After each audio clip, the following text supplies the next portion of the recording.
Tässä esimerkissä käydään läpi Finnairin merkintäoikeusantiin osallistuminen tai merkintäoikeuksien myynti tai osto.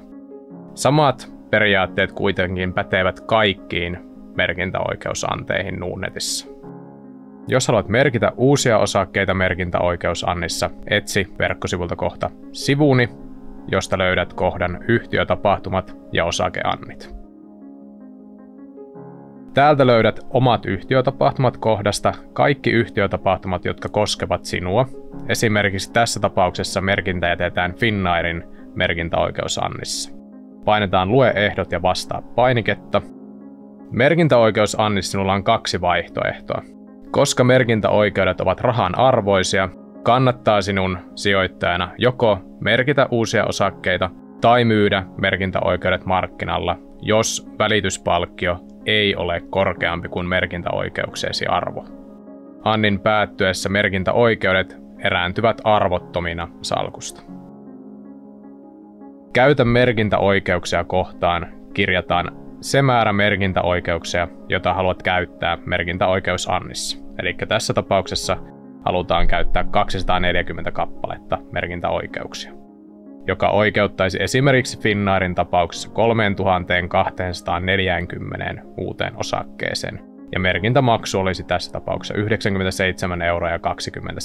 €. Jos haluat merkitä toissijaisia osakkeita, eli niitä osakkeita, jotka jäävät yli merkintäoikeusannissa, voit toissijaisia osakkeita kohtaan kirjata osakemäärän, joita haluat merkitä.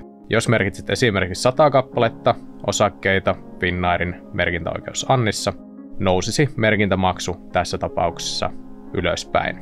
Eli tämä kohta on niille sijoittajille, joilla on merkintäoikeuksia salkussa. Ensisijaisen annin, eli merkintäoikeuksilla merkittyjen osakkeiden määrän tulet saamaan merkintäoikeusannissa.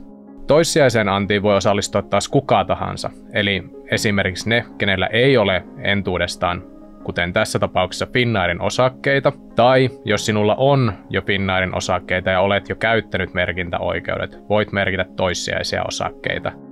Toissijaisten osakkeiden kappalemäärä, jonka tulet saamaan salkkuusi, määräytyy vasta annin päätyttyä, kun on selvillä, kuinka paljon merkintäoikeuksia käytettiin osakeannissa.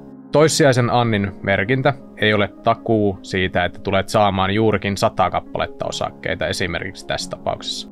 Voit siis saada esimerkiksi 0 kappaletta uusia osakkeita toissijaisessa annissa tai täyden 100 kappaletta. Kun olet lukenut annin ehdot, tulee sinun valita painikkeesta Olen lukenut tarjouksen ehdot ja hyväksyn ne valinta päälle ja painaa tämän jälkeen vastaa.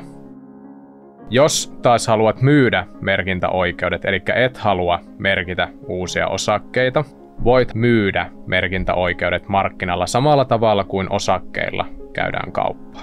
Esimerkiksi Finnairin tapauksessa merkintäoikeudet ovat nimellä Finnair Oyj MO 2023.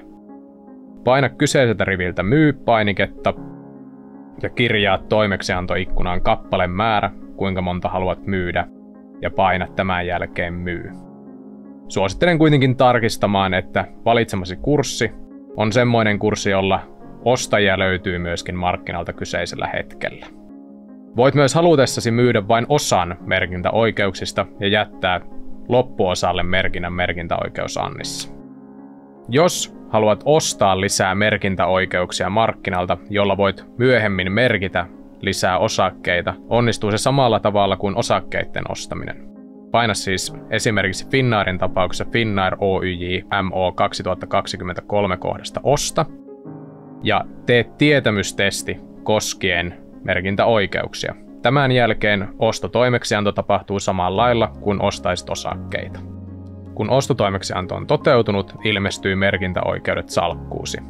Jos ostat merkintäoikeuksia lisää markkinalta, on erittäin tärkeää, että tulet jättämään merkinnän myös uusille merkintäoikeuksille salkkuusi kohdasta Sivuni, Yhtiötapahtumat ja osakeannit. Koska merkintäajan päätyttyä merkintäoikeudet ovat arvottomia.